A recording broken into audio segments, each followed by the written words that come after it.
പണ്ടൊക്കെ ഒരു mobile phone വാങ്ങാൻ പോയി കഴിഞ്ഞാൽ നമുക്ക് ഒരു മൊബൈൽ പീടികയിലുണ്ടാവുക നോക്കിയ, സാംസങ്, സോണി പോലുള്ള വൻകിട കമ്പനികൾ നിൽക്കുമ്പോൾ പിന്നീട് ഒരു സാധാരണമായി കാണാൻ തുടങ്ങിയ മൊബൈലായിരുന്നു മൈക്രോമാക്സ്. നമ്മൾ ഈ വീഡിയോ കാണുന്ന പലരുടെയും ഫസ്റ്റ് മൊബൈൽ ഫോണും മൈക്രോമാക്സ് ആയിരിക്കും. അപ്പോൾ പിന്നെ ഒരു കാലത്ത് സാംസങ്ങിനോട് മുകളിൽ ഇന്ത്യയിൽ സെയിലിംഗ് തുടങ്ങിയൊരു ബ്രാൻഡായിരുന്നു മൈക്രോമാക്സ്. അത് സാംസങ്ങിനെ കൂടുതൽ മൈക്രോമാക്സിൻ്റെ ഫോണുകൾ വിറ്റ് കഴിഞ്ഞൊരു കാലം ഉണ്ടായിരുന്നു നമ്മുടെ ഇന്ത്യൻ മാർക്കറ്റിൽ. ശേഷം അവരുടെ അധപ്പതനവും നമ്മൾ കണ്ടു. അതായത് മാർക്കറ്റിൽ നിന്ന് ഡിസപ്പിയറായി. പിന്നെ കുറച്ച് കാലങ്ങൾക്ക് മുമ്പ് അത് രണ്ടാമത് ഫോണൊക്കെ ലോഞ്ച് ചെയ്തിരുന്നു. അപ്പോൾ നമ്മൾ സംസാരിക്കാൻ പോകുന്നത് മൈക്രോമാക്സിൻ്റെ പതനവും അതിൻ്റെ കംബാക്കും ഒക്കെ. മൈക്രോമാക്സ് എന്ന കമ്പനി തുടങ്ങുന്നത് ഒരു സ്മാർട്ട് ഫോൺ ബ്രാൻഡായിട്ടല്ല. 2000-ലാണ് മൈക്രോമാക്സ് ഇൻഫോമെറ്റിക്സ് എന്ന പേരിലാണ് കമ്പനി രൂപീകരിക്കപ്പെടുന്നത്. രാഹുൽ ശർമ്മ, വികാസ് ജെയിൻ, സുമിത് കുമാർ, രാജേഷ് അഗർവാൾ എന്നീ 4 പേർ ചേർന്നായിരുന്നു കമ്പനി ഫോം ചെയ്തത്. ആദ്യകാലത്ത് മൈക്രോമാക്സ് ഒരു മൊബൈൽ ഫോൺ കമ്പനിയായിരുന്നില്ല. IT, സോഫ്റ്റ്വെയർ, തുടങ്ങിയ മേഖലയായിരുന്നു കമ്പനിയുടെ തുടക്കം. പിന്നീട് ഇന്ത്യയിലെ മൊബൈൽ മാർക്കറ്റിലെ വലിയൊരു ഓപ്പർച്യൂണിറ്റി അവർ മനസ്സിലാക്കുകയും ശേഷം അവർ അന്ന് ഇന്ത്യയിലെ മൊബൈൽ ഫോൺ എന്നാൽ പ്രധാനമായും നോക്കിയ പോലെ ഒരു ബ്രാൻഡായിരുന്നല്ലോ. അപ്പോൾ സ്മാർട്ട് ഫോൺ റവല്യൂഷൻ ഇനിയും പൂർണ്ണമായി എത്തിയിരുന്നില്ല അന്ന്. പക്ഷേ ഇന്ത്യൻ ഉപഭോക്താവിന് മറ്റൊരു പ്രധാന ആവശ്യമുണ്ടായിരുന്നു: കുറഞ്ഞ വിലയിൽ കൂടുതൽ ഫീച്ചേഴ്സ്. അതായിരുന്നു ഇന്ത്യൻ്റെ ആൾക്കാർ പ്രത്യേകമായിട്ട് നോക്കിയിരുന്നത് മൊബൈൽ ഫോൺ വാങ്ങുമ്പോൾ. അപ്പോൾ അവിടെയായിരുന്നു മൈക്രോമാക്സ് അതിൻ്റെ വലിയൊരു ഓപ്പർച്യൂണിറ്റി കണ്ടെത്തിയതും 2008-ൽ മൈക്രോമാക്സ് മൊബൈൽ എന്നൊരു ബിസിനസ്സിലേക്ക് പ്രവേശിക്കുകയും ചെയ്തത്. അവിടെ നിന്നാണ് അവരുടെ തുടക്കം. മൈക്രോമാക്സിൻ്റെ വിജയത്തിന് പിന്നിൽ ഒരു പ്രധാന കാരണം എന്താണെന്ന് വെച്ചാൽ അവർ ഇന്ത്യൻ കസ്റ്റമേഴ്സിനെ മനസ്സിലാക്കി. അവർക്ക് വേണ്ടത് എന്താണെന്നുള്ളത് മനസ്സിലാക്കിയ ശേഷം അവർ ഒരു കുറഞ്ഞ പ്രൈസിങ്ങിൽ ഏറ്റവും കൂടുതൽ ഫീച്ചേഴ്സുള്ള മൊബൈൽ ഫോൺ ഇറക്കാൻ തുടങ്ങി. അന്ന് വലിയ വലിയ ഇൻ്റർനാഷണൽ ബ്രാൻഡ്സായ പല ഫോണുകളും അവർ നോക്കിയിരുന്നത് പ്രീമിയം മാർക്കറ്റിൽ എസ്റ്റാബ്ലിഷ്ഡ് ആയിരുന്നു. അത് അങ്ങനെ പ്രീമിയം കസ്റ്റമേഴ്സിനായിരുന്നു അവർ നോക്കിയിരുന്നത്. പക്ഷേ മൈക്രോമാക്സ് അപ്പോൾ നേരം ചെയ്ത് ഈ ലോ ബഡ്ജറ്റിൽ നിൽക്കുന്ന ഒരു മിഡിൽ ക്ലാസ് ആൾക്കാർക്ക് ഉപയോഗിക്കാൻ വേണ്ടിയ ഫോണുകളിലേക്ക് അവർ തിരിഞ്ഞു നോക്കി. അങ്ങനെയായിരുന്നു അവർ ഡ്യുവൽ സിമ്മും പിന്നെ അവിടെ വലിയ ബാറ്ററി അഫോർഡബിൾ പ്രൈസിങ്ങിന് കൊടുക്കാൻ അവർ നോക്കിയത്. അതിൽ തന്നെ FM, മ്യൂസിക്, പിന്നെ ടച്ച് സ്ക്രീൻ വരെ അവർ കൊണ്ടുവന്നു. ഇവയെല്ലാം വളരെ കോമ്പറ്റീറ്റീവ് പ്രൈസിൽ കൊടുക്കാൻ തുടങ്ങിയതോടെ മാർക്കറ്റ് അവർക്ക് അനുകൂലമായി നിന്നു. ചില മൈക്രോമാക്സിൻ്റെ ഫീച്ചർ 30 ദിവസത്തോളം ബാറ്ററി ബാക്കപ്പ് ഉണ്ടായിരുന്നു. അപ്പോൾ അതൊരു വലിയ സെല്ലിംഗ് പോയിൻ്റ് ആയിരുന്നു അവർക്ക്. പിന്നീട് ഡ്യുവൽ സിം ഫീച്ചേഴ്സ് ഇന്ത്യയിലെ സാധാരണമാകുന്നതിലും മൈക്രോമാക്സിൻ്റെ വലിയ പങ്ക് നമുക്ക് കാണാമായിരുന്നു. അന്ന് ഒരാൾക്ക് പേഴ്സണൽ സിമ്മും അവിടെ വർക്കിംഗ് സിമ്മും കിടന്ന് 2 ഫോണുകൾ വാങ്ങേണ്ട സാഹചര്യമായിരുന്നു. അന്നാണ് മൈക്രോമാക്സ് പറഞ്ഞത് നിങ്ങൾക്ക് ഒരു ഫോണിൽ തന്നെ 2 സിം ഇട്ട് ഉപയോഗിക്കാമെന്ന് പറഞ്ഞപ്പോൾ അതൊരു വലിയ ഇന്നോവേഷനായി തോന്നാം. പക്ഷേ ഇന്ത്യൻ മാർക്കറ്റിൽ ആവശ്യത്തിനനുസരിച്ച് പ്രൊഡക്റ്റ് ഡിസൈൻ ചെയ്ത് മികച്ചൊരു ഉദാഹരണമായിരുന്നത്.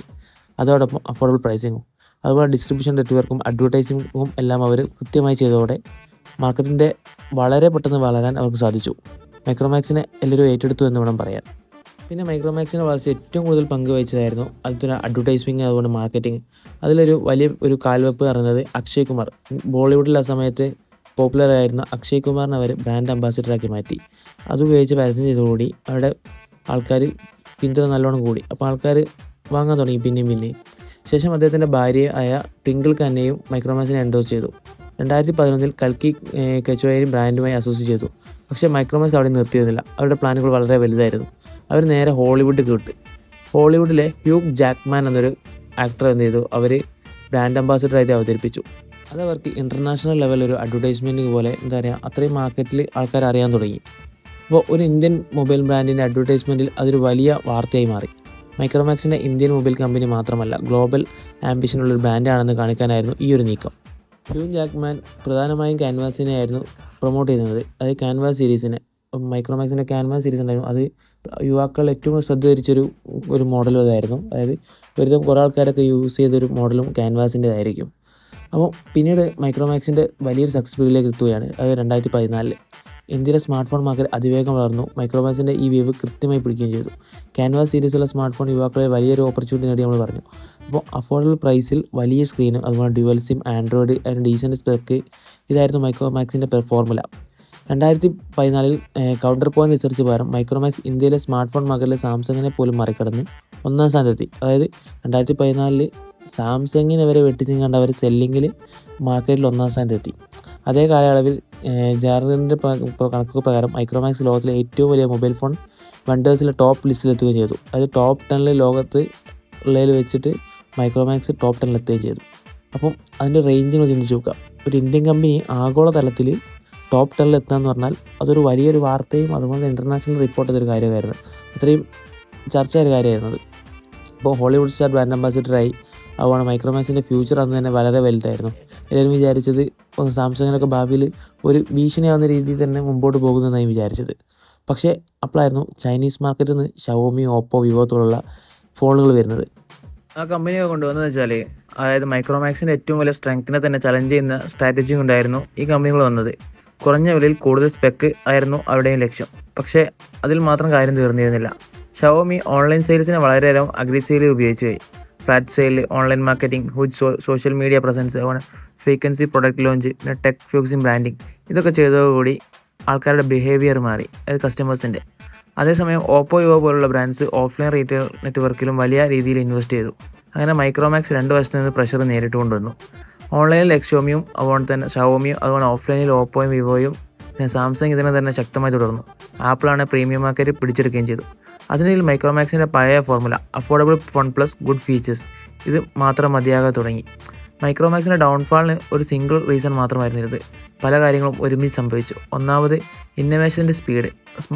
സ്മാർട്ട് ഫോൺ മാർക്കറ്റ് വളരെ വേഗത്തിൽ മാറിക്കൊണ്ടിരുന്നപ്പോൾ 4G വന്നു. ബെറ്റർ ക്യാമറാസ്, അതുപോലെ fingerprint sensor, battery process, അതുപോലെ fast charging, better display, software update, അതായത് കസ്റ്റമേഴ്സ് കൂടുതൽ ഡിമാൻഡിങ് ആയി തുടങ്ങി.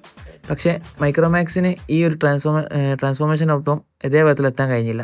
അതായത് ഒപ്പോ, വിവോ പോലുള്ള ഫോൺസിൻ്റെ ട്രാൻസ്ഫോർമേഷനൊപ്പം ഇതേ വേഗത്തിൽ മുന്നേറാൻ കഴിഞ്ഞില്ല. രണ്ടാമത്തെ കാര്യം എന്ന് വെച്ചാൽ ബ്രാൻഡ് പെർസെപ്ഷൻ. പുതിയ ചൈനീസ് ബ്രാൻഡ്സ് കൂടുതലും പ്രീമിയം ലുക്കിംഗ് ഫോൺ അഫോർഡബിൾ പ്രൈസിൽ നൽകാൻ തുടങ്ങി. അപ്പോൾ കസ്റ്റമേഴ്സ് ചോദിച്ചു മൈക്രോമാക്സ് എന്തിനു വാങ്ങണം എന്നുള്ളൊരു ചിന്ത കസ്റ്റമേഴ്സിന് വന്നു. മൂന്നാമത്തെ കാര്യം ഓൺലൈൻ റെവല്യൂഷനാണ്. മൈക്രോമാക്സിൻ്റെ ട്രഡീഷണൽ സ്ട്രെങ്ത് ഓഫ്ലൈൻ ഡിസ്ട്രിബ്യൂഷൻ ആയിരുന്നു. പക്ഷേ സ്മാർട്ട് ഫോൺ ബൈയിങ് ഗ്രാജുവലി ഓൺലൈനിലേക്ക് മാറി. എല്ലാവരും ഫ്ലിപ്കാർട്ട്, ആമസോണൊക്കെ വഴി മൊബൈൽ ഫോൺ ഓർഡർ ചെയ്യാൻ തുടങ്ങി. അതിൽ ഷവോമി ആയിരുന്നു ഏറ്റവും മുമ്പിൽ. ഷവോമി ഈ ഒരു മാറ്റം പെട്ടെന്ന് ക്യാപിറ്റലൈസ് ചെയ്തുകൊണ്ട് മുന്നേറി. അതായത് ആ സമയത്ത് ഷവോമിൻ്റെ ഒരു അധിനിവേശം തന്നെയായിരുന്നു. റിയൽമി 5A 6A എന്നൊക്കെ പറഞ്ഞുകൊണ്ട് ഒരുപാട് മോഡലുകൾ ഇറക്കിങ്ങാണ്ട് കുറഞ്ഞ വിലയിൽ 6000 രൂപയൊക്കെ കിടിലൻ സ്പെക്കുള്ള ഫോണുകൾ ഇറക്കാൻ തുടങ്ങി. 2014 മൈക്രോമാക്സ് ഇന്ത്യയിലെ മാർക്കറ്റ് ലീഡർ ആയിരുന്നപ്പോൾ 2018 ഡൊമസ്റ്റിക് ബ്രാൻഡ്സായ മൈക്രോമാക്സ്, ഇൻഡെക്സ് തുടങ്ങിയവയുടെ കോമ്പൈൻഡ് മാർക്കറ്റ് ഷെയർ പോലും വളരെ താഴോട്ട് പോയിരുന്നു.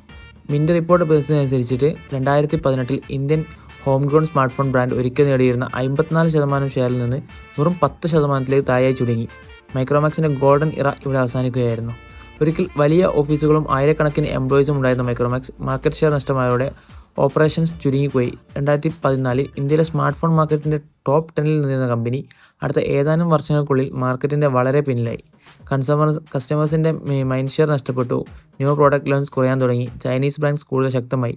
ഒടുവിൽ മൈക്രോമാക്സ് എന്ന പേര് സ്മാർട്ട് ഫോൺ മാർക്കറ്റിൽ നിന്ന് ഏകദേശം അപ്രത്യക്ഷമായവർ തോന്നി. തോന്നിയതല്ല, അങ്ങനെ ആയി. ഇതൊരു കമ്പനിയുടെ ഡൗൺഫോൾ മാത്രമല്ല, ഒരു കാലത്ത് ഇന്ത്യയിൽ വളർന്നു വന്ന നിരവധി ഹോം ഗ്രൗണ്ട് മൊബൈൽ ബ്രാൻഡ്സിൻ്റെ കഥ കൂടിയായിരുന്നു. മൈക്രോമാക്സ്, ഇൻഡെക്സ്, ലാവ, കാർബൺ ഇവയെല്ലാം ചൈനീസ് കോമ്പറ്റീഷൻ്റെ വളരെ വലിയ പ്രഷർ മുന്നിട്ടും കണ്ട് താഴോട്ട് പോയ മൊബൈൽ ഫോൺ ബ്രാൻഡ്സാണ്.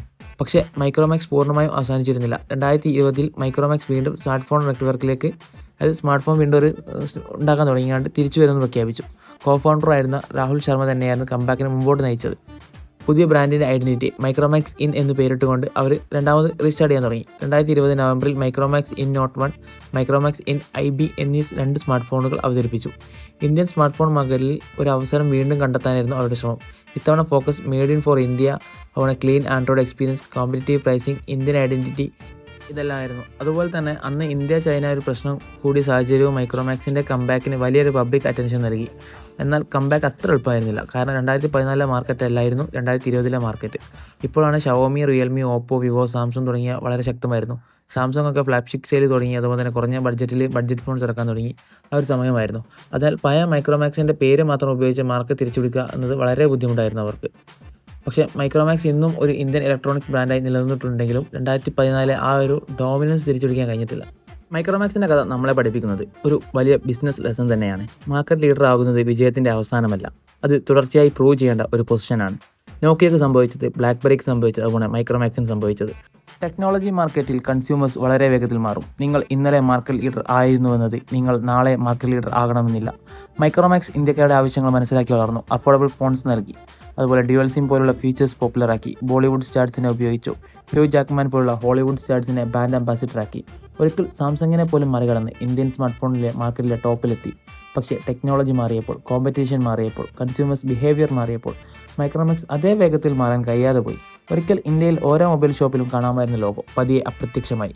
എങ്കിലും മൈക്രോമാക്സിൻ്റെ കഥ അവിടെ അവസാനിക്കുന്നില്ല. കാരണം ഒരു ബ്രാൻഡ് വീണത് അതിൻ്റെ സ്റ്റോറി അവസാനിച്ചിട്ടല്ല, ചിലപ്പോൾ അതൊരു കംബാക്കിൻ്റെ തുടക്കമായിരിക്കും. ഇതായിരുന്നു ഇന്ത്യയിൽ ഒരിക്കൽ കീഴടങ്ങിയ മൈക്രോമാക്സിൻ്റെ rise. Fall and comeback story. നിങ്ങളുടെ കയ്യിലും ഒരിക്കൽ ഒരു മൈക്രോമാക്സ് ഫോൺ ഉണ്ടായിരുന്നുവെങ്കിൽ കമൻറ്റിൽ പറയൂ. ഏത് മൈക്രോമാക്സ് ഫോൺ ആയിരുന്നു നിങ്ങൾ ഉപയോഗിച്ചിരുന്നത് ഓർമ്മയുണ്ടെങ്കിൽ അതും കമൻറ്റിൽ രേഖപ്പെടുത്തുക. വീഡിയോ ഇഷ്ടമായെങ്കിൽ ഒരു ലൈക്ക് ചെയ്യുക. ഇത്തരം ഫോർഗോട്ടൺ ഇന്ത്യൻ ബ്രാൻഡ്സിൻ്റെ സ്റ്റോറീസ് അറിയുവാൻ ചാനൽ സബ്സ്ക്രൈബ് ചെയ്യുക.